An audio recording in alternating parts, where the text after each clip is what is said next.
your words don't need to be at other people's comfort level, because for every one person that is uncomfortable with your words, somebody else may have had a really profound experience and needed you to say those exact same words in order for them to get into this aha moment. I know that something that you've taught me is to own the language that I use and not focus so much on making people feel comfortable, because in that discomfort, that's where growth is available, which I think is ultimately the point that we're getting at in this episode, right? It's not comfortable going through these processes, especially on the inner self.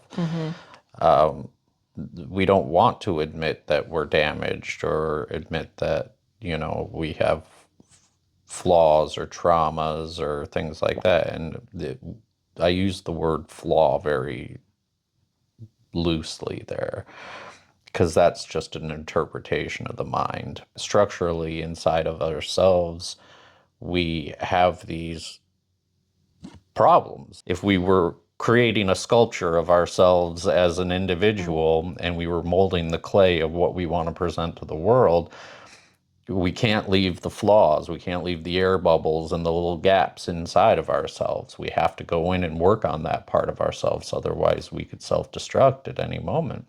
Or at least our image will self-destruct. And that's what we fear the most, right? Is if we're hiding our true selves from the exterior world, what our biggest fear really is the outer world seeing our actual true self on the inside. So if that shell crumbles away and you're left with this disfigured sadness inside of you, and the world sees that, you're scared of letting that happen. So this is about becoming vulnerable and not putting that shell out there, or fixing the interior part of yourself to an extent that it's acceptable to yourself and to the world around you. And I don't mean that as what the others think matters.